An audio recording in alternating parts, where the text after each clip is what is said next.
retrouvons donc pour la dernière partie de cette émission. Donc nous allons continuer sur ce thème de l'immigration liée au business, bien sûr, à l'économie.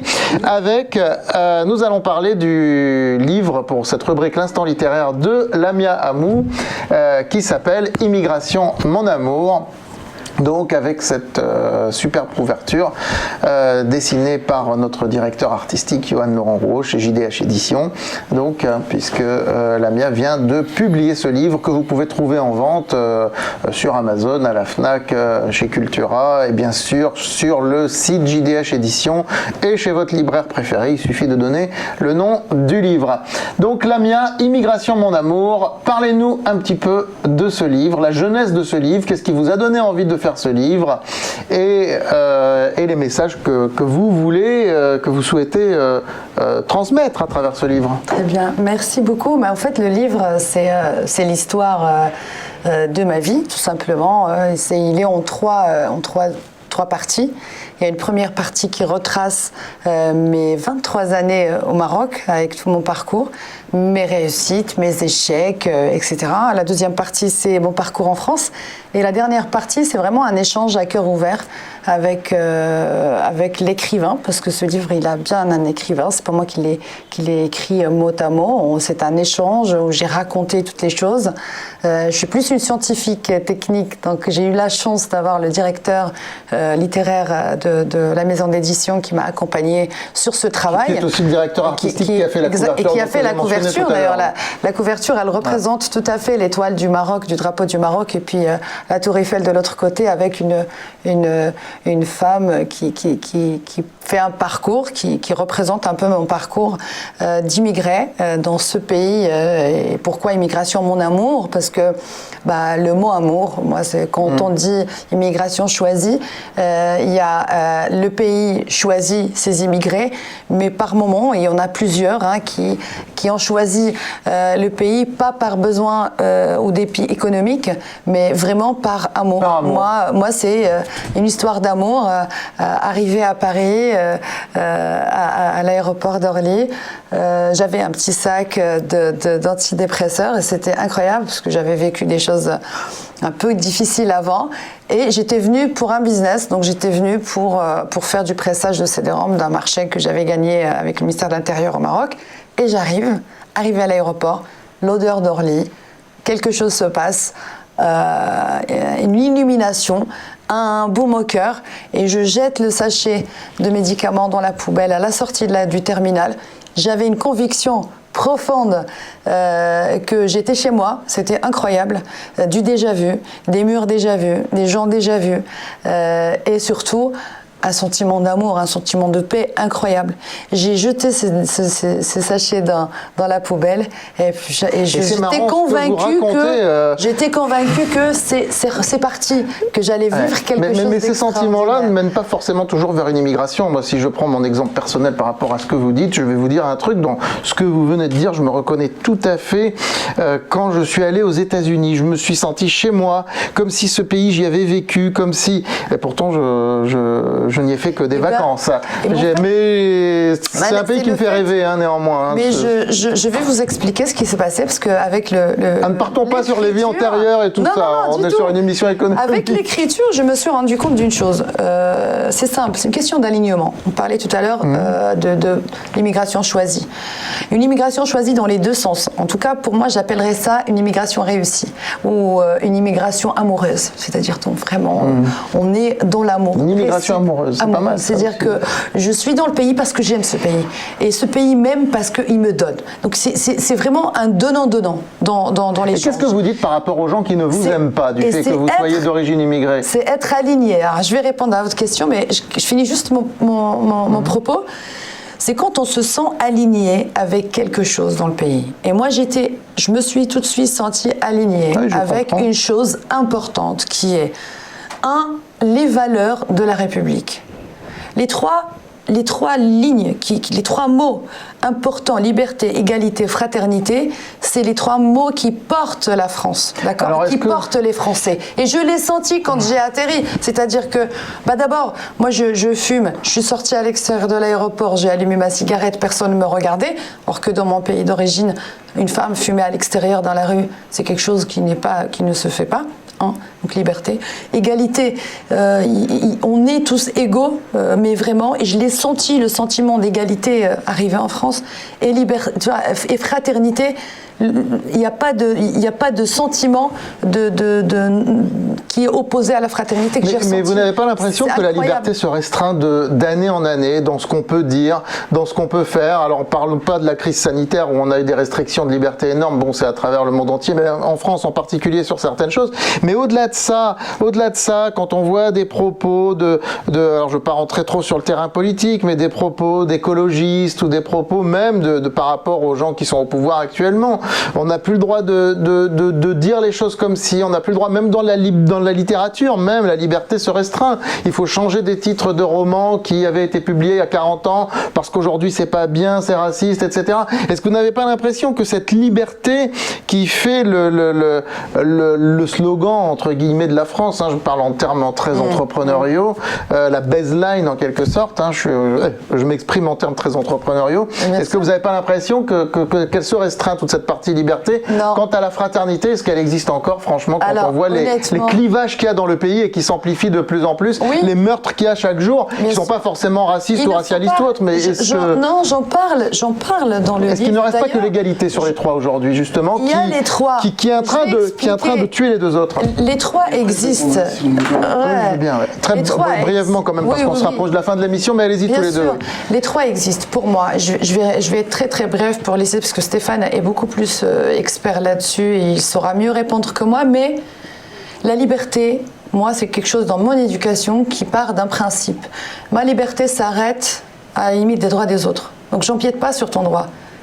Okay. Donc, c'est-à-dire que lorsque je vais faire quelque chose, je vais la faire parce que je suis libre de faire ce que je veux. Ok. Mais si ce que je vais faire, l'action que je vais mener, elle va faire mal à quelqu'un, ou elle va blesser quelqu'un, ou elle va sentir quelqu'un pas bien, c'est-à-dire que je fais du mal. Et à partir de là, c'est juste la logique. Je ne fais pas des choses qui risquent de blesser ou de faire mal aux autres. Et ça, c'est juste du bon sens. Ça, c'est la partie liberté. L'égalité, si, je me sens égale. Il y a pas de... La seule chose, c'est qu'il y a un vrai problème, mais ça, j'en parle dans le livre. Notre France est malade aujourd'hui. Et on le sait, ça fait un certain nombre d'années. C'est pas la MIA qui le dit, c'est les sociologues, c'est les économistes. D'ailleurs, sur le plan économique, on a un vrai problème de relance. Les entreprises n'ont pas d'audace d'aller au-delà de ce qu'elles aimeraient, de ce qu'elles pourraient faire. Parce qu'il y a une question aussi économique vraiment profonde à traiter. Et ça, cette maladie-là, c'est tout le pays qui doit se relever pour réfléchir dessus. Et il y a des politiques qui sont élus pour faire ce travail. C'est pas mon travail, c'est pas votre travail. Je pense qu'il y a des gens pour qui on a voté qui sont censés faire ce travail-là. Vous parlez de politique, peut-être on va faire la transition avec Stéphane qui va peut-être dire deux mots là-dessus, puisqu'il fait partie d'un parti politique, il nous l'a dit, il l'a pas caché. Il fait partie d'un parti politique. Non, mais moi je me reconnais beaucoup dans ce que disait l'ami Amou sur l'arrivée en France. Moi aussi, je suis arrivé après avoir été à l'école française au Cameroun, à Yaoundé. Je suis arrivé en 2005 où j'ai été étudiant à la Sorbonne, et c'est vrai que j'ai tout de suite senti l'amour de ce pays-là. Moi, j'aime profondément la France, je vous l'ai dit. Et d'ailleurs, je me permets de dire que, allez, un peu d'optimisme quand même. On a de la chance d'être dans un pays merveilleux, dans lequel il y a quand même beaucoup d'opportunités, dans lequel il y a quand même beaucoup de liberté. La liberté de pouvoir s'habiller comme on veut, la liberté de pouvoir faire ce que l'on veut, la liberté de pouvoir manifester quand on veut, puisque c'est un droit constitutionnel. Dans certains pays, on a moins le droit de pouvoir manifester.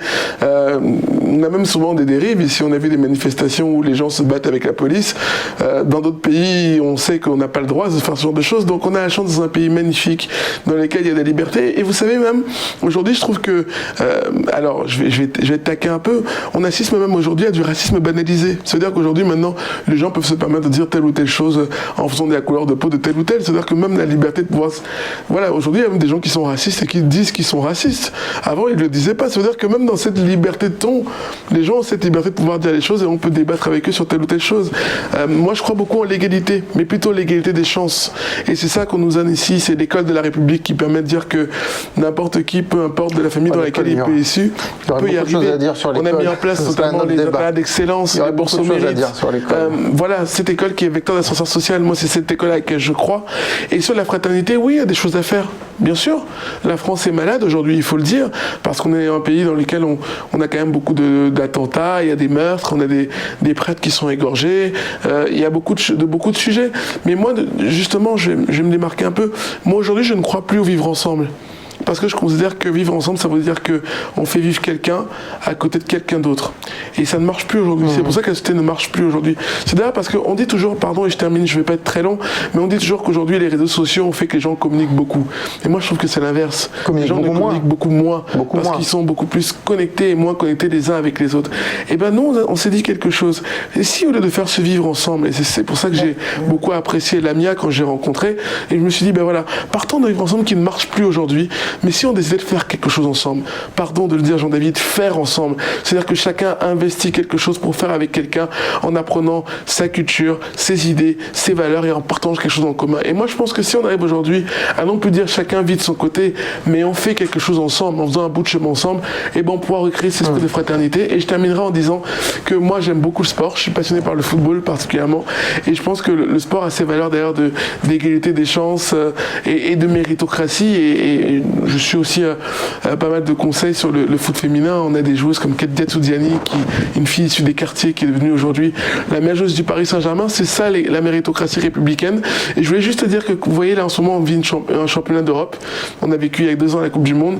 Peut-être que quand on porte hier le maillot bleu, on a tous soutenu Hugo Lloris, on a soutenu Paul Pogba, on a soutenu N'Golo Kanté, on a soutenu Olivier Giroud, on a soutenu Karim Benzema. C'est ça la France qu'on aime, c'est-à-dire qu'on est tous unis derrière le même maillot et c'est ça la fraternité, derrière les valeurs liberté, égalité, fraternité. Merci de ce témoignage. Merci de ce témoignage qui illustre, qui clôture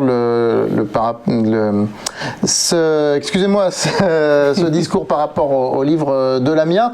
Livre de Lamia qui est préfacé par Jean-Claude Giraud. Donc Jean-Claude Giraud que voici. Donc, qui est président de la FGNV, qui a été commissaire général du Mondial de l'automobile et qui est chevalier de la Légion d'honneur, qui n'a pas pu être sur ce plateau aujourd'hui, mais qui a préfacé le livre de Lamia, Immigration, mon amour. Alors, pour terminer, le mot de la fin, donc, écoutez, déjà de vifs remerciements à tous les deux d'être venus sur ce plateau pour cette émission très intéressante.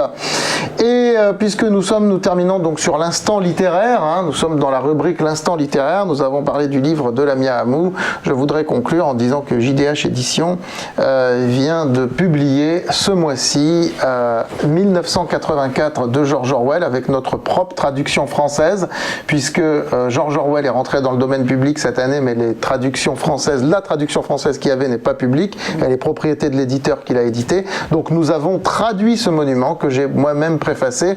J'en parle ici parce que dans 1984, qui a été écrit en 1948 par George Orwell, c'est un monde où c'est pas possible d'immigrer finalement, hein, où il y a 3 parties, Eurasia, Estasia, Oceania, où on ne peut pas aller de l'une à l'autre, 3 parties qui se font la guerre, 3 parties du monde qui se font la guerre, où on ne peut pas aller de l'une à l'autre, il n'y a pas d'immigration possible.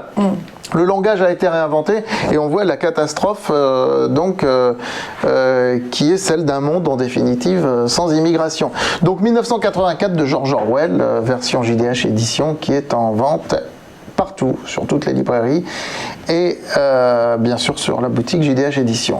Je vous remercie d'avoir participé à cette émission et chers téléspectateurs, donc je vous retrouverai désormais à la rentrée au mois de septembre donc pour une nouvelle émission Les Pros de l'écho. Je vous souhaite de très bonnes vacances.